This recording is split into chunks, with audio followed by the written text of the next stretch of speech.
नए लोग यहाँ पारक शब्द देख करके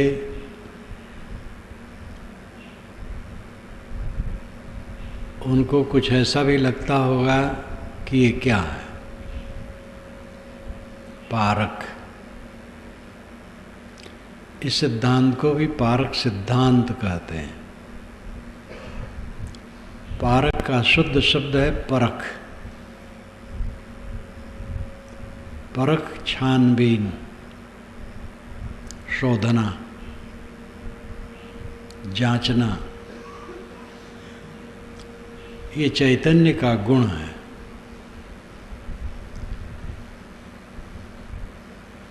चीनी और बालू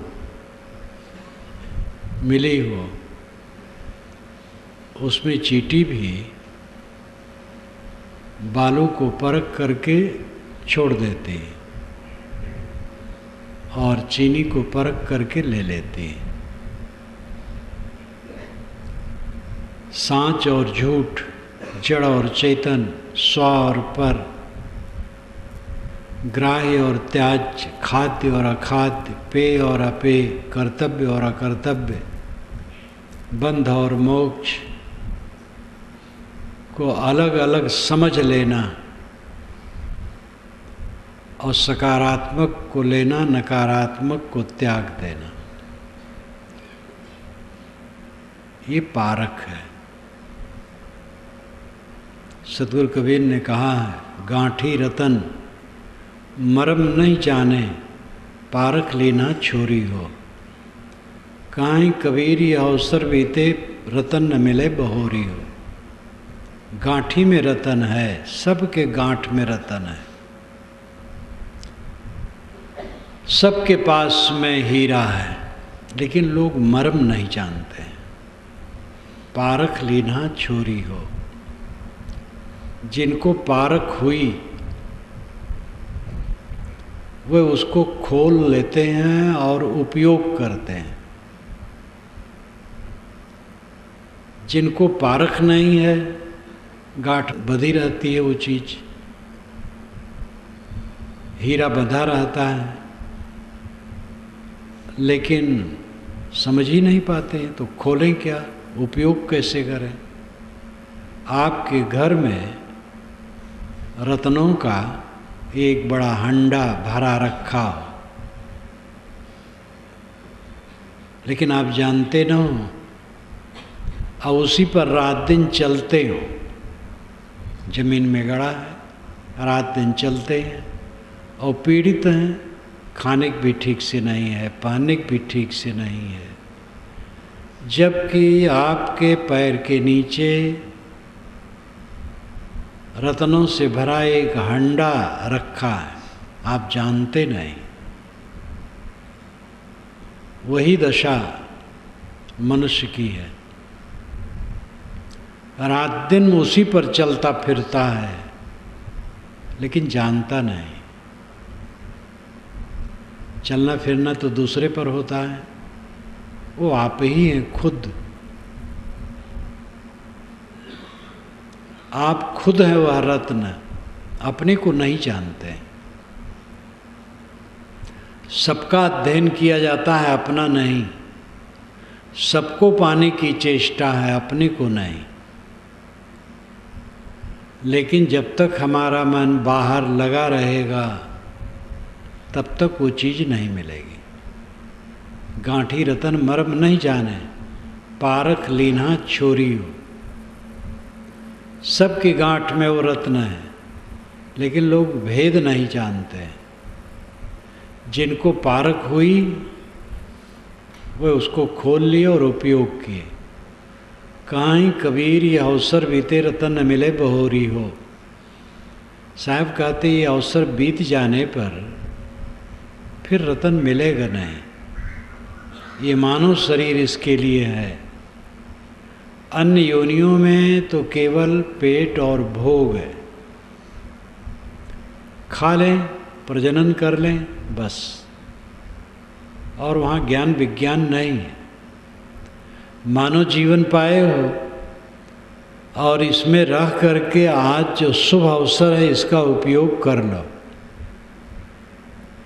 मानुष तन सद्गुरु मिलन मोक्षो इच्छा होए, दुर्लभ तीनों परम है पाए सुयोग्य न खोए।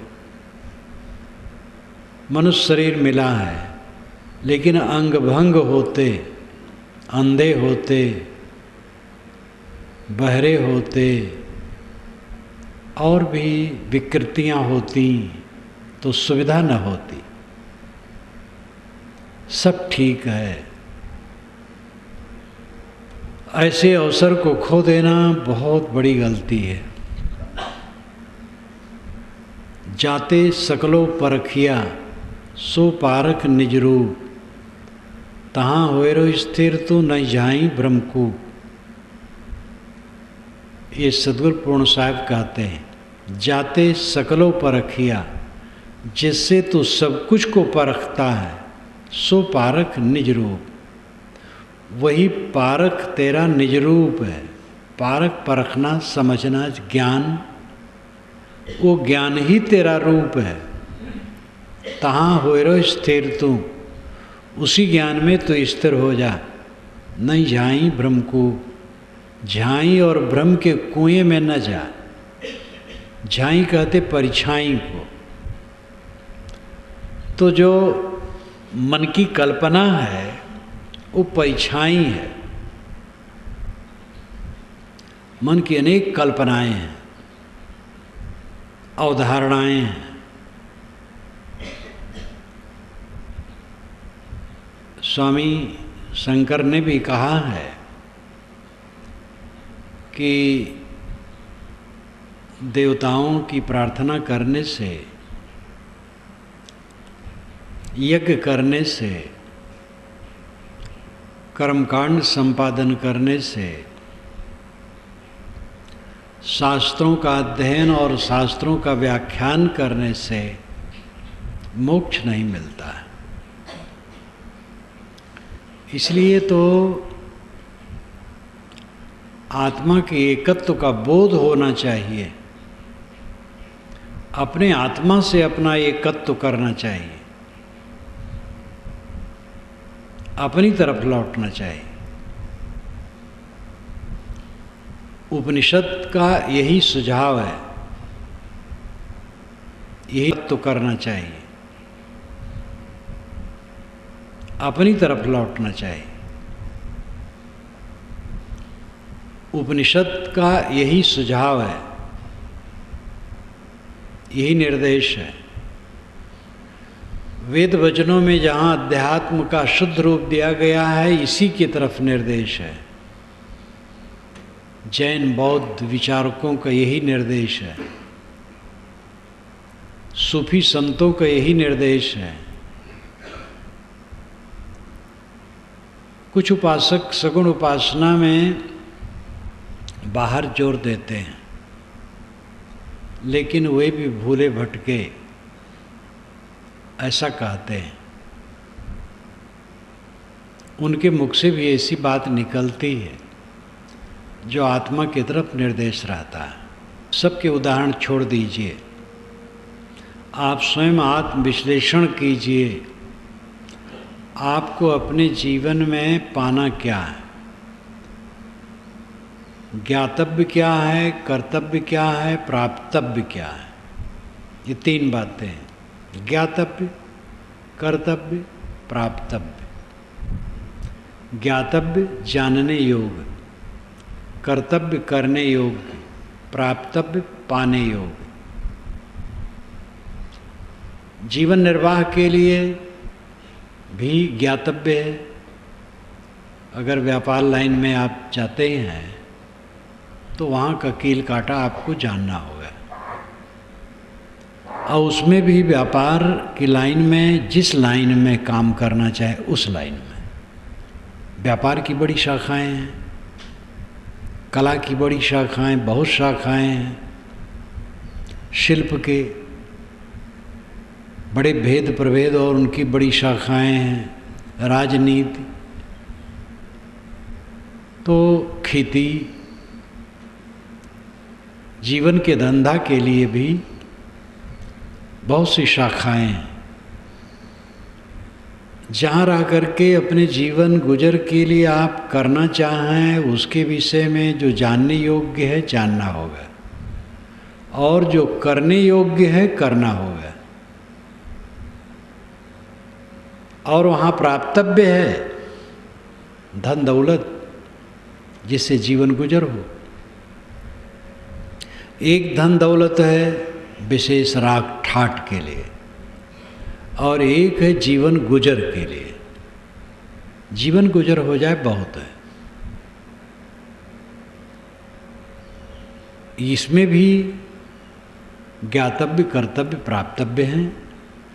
ज्ञातव्य है धंधे को जानना, कर्तव्य है उसे करना, प्राप्तव्य है धन लाभ करना और जीवन गुजर करना, साथियों की सेवा करना, दूसरे की भी सेवा करना।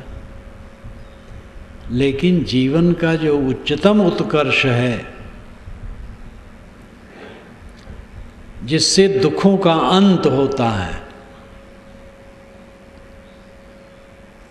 खाने पीने से दुखों का अंत नहीं होता है। खाने पीने से शरीर का गुजर होता है। भूख का दुख दूर होता है, प्यास का दुख दूर होता है, लेकिन दुखों की आत्यंतिक निवृत्त नहीं होते। हमारा खाना पीना भी उद्देश्य नहीं है, साधन है।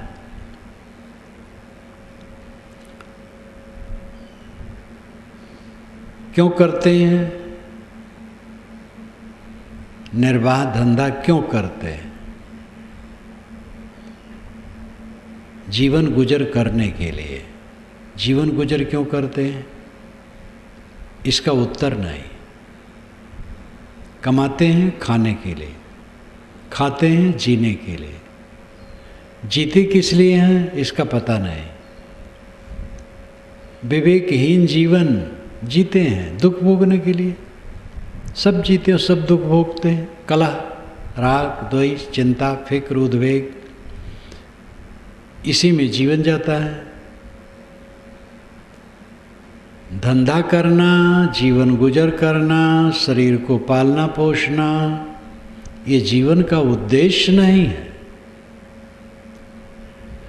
ये साधन है। जीवन का उद्देश्य है दुखों की अत्यंत निवृत्ति, परम शांति की प्राप्ति। दुखी न होना सबको प्रिय। दुख जीव का शत्रु है। कोई जीव दुख नहीं चाहता है। दुखों का स्पर्श बिल्कुल जिसमें न हो, ऐसा सुख, अनंत सुख, यही हमारा प्राप्तव्य है।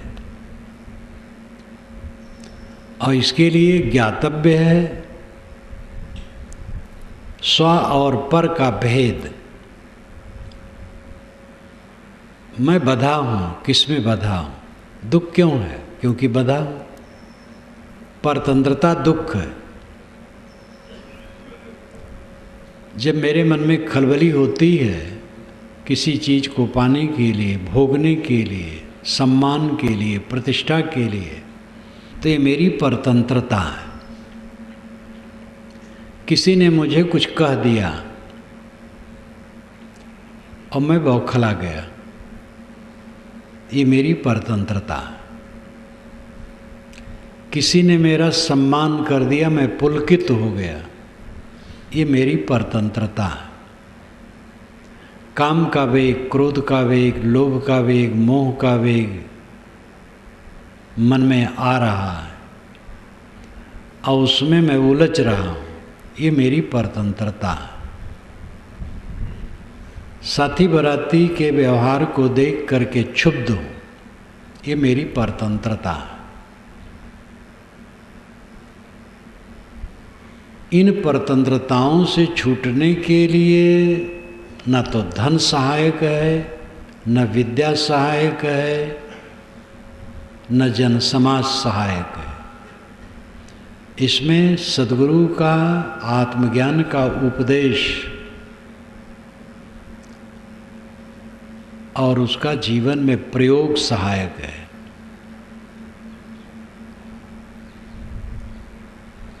जब हम तथ्य को समझेंगे और अपने जीवन को उसी ढंग से जिएंगे, तब वो दशा आएगी दुखों की अत्यंत निवृत्ति। हर इंसान को शौक होना चाहिए कि इस जीवन में हम अनंत सुख की प्राप्ति करें। ये जीवन केवल सुख में बीते, इसमें दुख न रहे। चाहते तो सब यही है, समझ नहीं पाते, भटकते हैं। राग ठाट बढ़ाओगे तो सुखी नहीं रहोगे। प्राप्ति से अधिक खर्च करना चाहोगे, सुखी नहीं रहोगे। सबकी प्राप्ति बराबर नहीं होती है। परिश्रम और प्रारब्ध का अंतर है। काम सब करते हैं, लेकिन सबकी उपलब्धियां बराबर नहीं होती किसी दिशा में, चाहे खेती हो, चाहे व्यवसाय हो, चाहे कला हो, चाहे कुछ हो। दूसरे की तुलना करके जलने से कोई सुखी नहीं होगा। लौकिक पदार्थों में समानता असंभव है। बुद्धि का अंतर, शरीर का अंतर, समझ का अंतर, क्रिया शक्ति का अंतर, विवेचन शक्ति का अंतर, निर्णय लेने की क्षमता का अंतर, हर बात में तो अंतर है। अदृश्य प्रारब्ध जिसे हम कहते हैं, उसमें भी अंतर है। इसलिए बाहर की उपलब्धियां सबको बराबर नहीं हो सकती, और इसकी तुलना में जो पड़ेगा कभी सुखी नहीं होगा। हम परिश्रमी हो जहाँ हो तहाँ, आलसी ना हो, और जितना मिले उतना बहुत समझें, और उसमें कम से कम गुजर करने की चेष्टा करें। कम से कम में गुजर करने की चेष्टा, सादा स्वल्प, थोड़े में गुजर करने की इच्छा, फिर परेशानी नहीं होगी। जो साधक साधना करना चाहे और फिर प्रभुता चाहे, मलिकई चाहे, हमारी बात सब माने, जो मैं कहूँ उसी के अनुसार सब उठें बैठें, और सब कुछ राग ठाट से रहना चाहे, वो शांति कैसे पाएगा? ऐच्छिक गरीबी स्वीकारना होगा। ऐच्छिक गरीबी, सूफी संतों ने भी इसको बहुत महत्व दिया है। अपने तरफ से बहुत चीज़ें उपलब्ध हों तो भी उसमें कम से कम में गुजर करने की चेष्टा, बाकी दूसरे के लिए छोड़ देना। सेवा की जिम्मेदारी हो, सेवा करे, अपने को मालिक न माने, स्वामित्व की भावना न रखे, प्रभुता की भावना न रखे।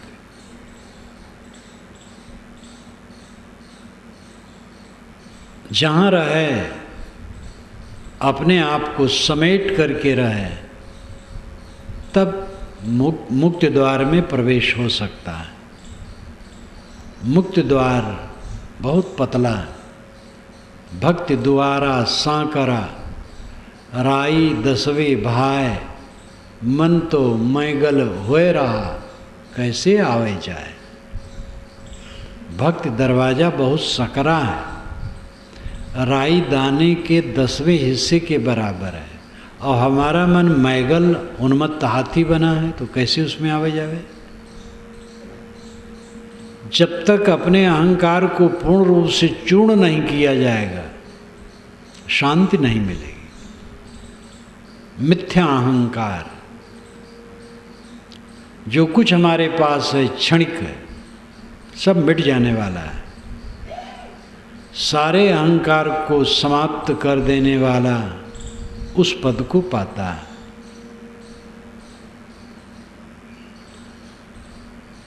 जानने योग्य स्व और पर का भेद है। मैं हूँ, मेरी सत्ता है, मैं जानता हूँ। जो स्मृतियों का घात प्रघात रात दिन होता है, किस पर होता है?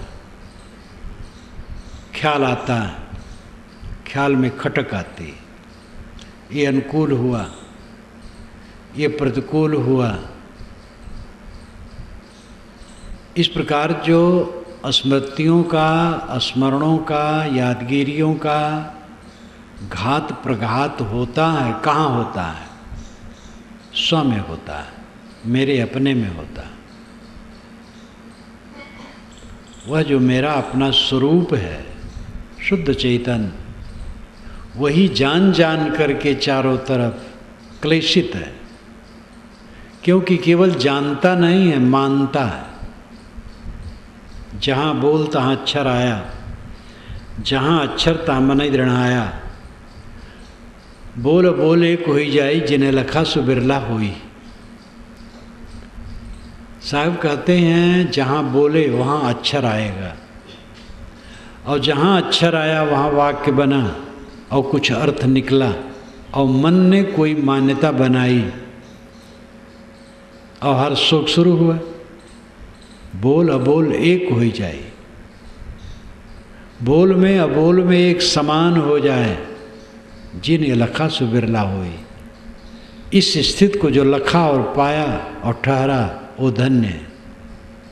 शब्दों के झोंके में हम परेशान हैं। बच्चे ने कुछ कट कह दिया, शिष्य ने कुछ कट कह दिया, क्षुब्ध हो गए। शिष्य होकर के कैसे कह दे, बच्चा होकर कैसे कह दे? सब जीव स्वतंत्र हैं और सब जीव अपने स्वभाव के अधीन हैं। कुछ निकल गया, चोट नहीं लगना चाहिए। हवा का झोंका है शब्द, और क्या है? हम जानते केवल नहीं हैं, मानने लगते हैं। हानि लाभ हर्ष शोक, इसलिए पीड़ित रहते हैं। जानो मानो न, मान्यताओं का बंधन काटो, सरल बन जाओ, तब मुक्त द्वार में प्रवेश होगा। जाते सकलों पर रखिया सो पारख निज रूप।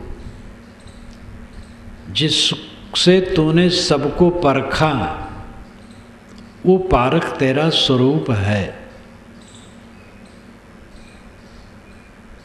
इस पर मुझे याद आती है, एक संस्कृत के विद्वान ने, गोरखपुर के पंडित ने,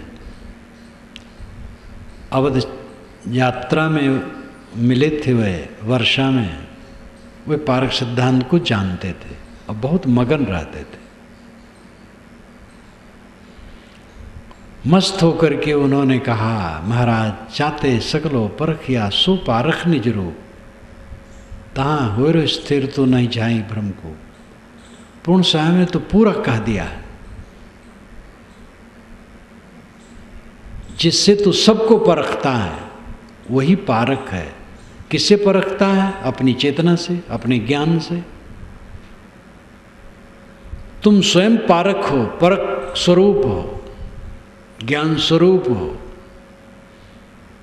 सबको जानते हो और जान जान करके उसमें हान लाभ मानते हो, बस पीड़ित रहते हो।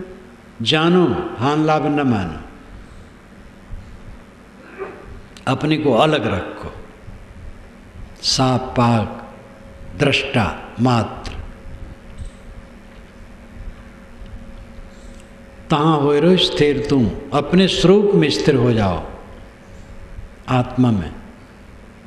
नहीं झाई भ्रम को, झाई में न जाओ, भ्रम के कुएं में न जाओ। झाई परछाई कल्पना अवधारणा, ईश्वर की अवधारणा, 4 हाथ वाला, 8 हाथ वाला, मुरलीधारी, धनुषधारी, कंबलधारी, शंख चक्र गदा पद्मधारी, सर्वत्र व्याप्त, किसी लोक में रहने वाला, ये सब झाई है, कल्पना है।